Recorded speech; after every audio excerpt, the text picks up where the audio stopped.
Assalamualaikum warahmatullahi wabarakatuh. Perkenalkan nama saya Miki Daristian, NPM 102220030 kelas A22.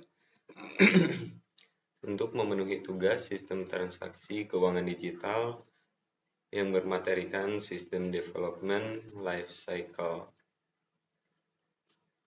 Pada era sekarang ini, pengguna sarana merupakan hal yang sangat penting dalam suatu perusahaan. Apabila perusahaan tidak memiliki sarana telekomunikasi, akan merasakan kesulitan dalam bidang pengolahan informasi untuk mengambil keputusan, terutama dalam pengiriman data dari lokasi satu ke lokasi lainnya. Perkembangan sistem informasi yang dilakukan oleh programmer berdasarkan permintaan user atau perusahaan. Sistem informasi tersebut dibuat untuk memenuhi kebutuhan, yaitu kebutuhan informasi yang berkualitas. Metode System Development Life Cycle. Pada pengembangan sistem informasi, kita mengenal adanya siklus pengembangan sistem informasi. Namun, banyak profesional sistem informasi mengatakan bahwa sistem informasi ini sudah tidak dapat digunakan lagi, sehingga perlu adanya metode-metode lain berbagai alternatif dalam pengembangan sistem. Tapi ada juga berpendapat metode ini masih diperlukan, hanya memerlukan penambahan teknik dan metode untuk mengisi kekurangan dari metode SDLC tersebut. SDLC adalah tahapan-tahapan pekerjaan yang dilakukan oleh analisis, sistem, dan programmer dalam pembangunan sistem informasi. SDLC juga merupakan alat untuk manajemen proyek yang bisa digunakan untuk merencanakan, memutuskan, dan mengontrol proses pengembangan sistem informasi. Metode SDLC seringkali digunakan untuk memecahkan masalah yang langkah-langkah sebagai berikut. Melakukan survei dan menilai kelayakan proyek pengembangan sistem informasi.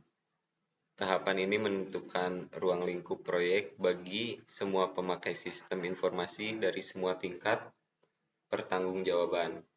Meneliti masalah berbagai kemungkinan adanya kendala dari segi teknis dan bisnis. Menentukan sarana proyek dan menentukan solusi yang memungkinkan diterapkan. Hasil survei berupa laporan kelayakan berisi temuan-temuan, rekomendasi, pertimbangan biaya, dan manfaat. Metode SDLC seringkali digunakan untuk memecahkan masalah yang langkah-langkahnya sebagai berikut. Yang pertama, melakukan survei dan menilai kelayakan proyek pengembangan sistem informasi. Tahapan ini menentukan ruang lingkup proyek bagi semua pemakai sistem informasi dari semua tingkat pertanggungjawaban. Meneliti masalah berbagai kemungkinan adanya kendala dari segi teknik dan bisnis. Menentukan saran proyek dan menentukan solusi yang mungkin diterapkan. Hasil survei berupa laporan kelayakan berisi temuan-temuan, rekomendasi, pertimbangan biaya, dan manfaat. Pelibatan auditor dalam pengembangan sistem. Auditor internal harus berpartisipasi dalam pengembangan sistem untuk meyakinkan bahwa audit diperlukan dan lingkup pengendalian dibangun dalam sistem berdasarkan komputer.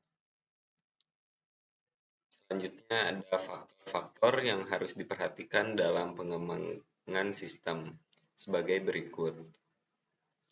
Yang pertama, pembangunan perangkat lunak aplikasi.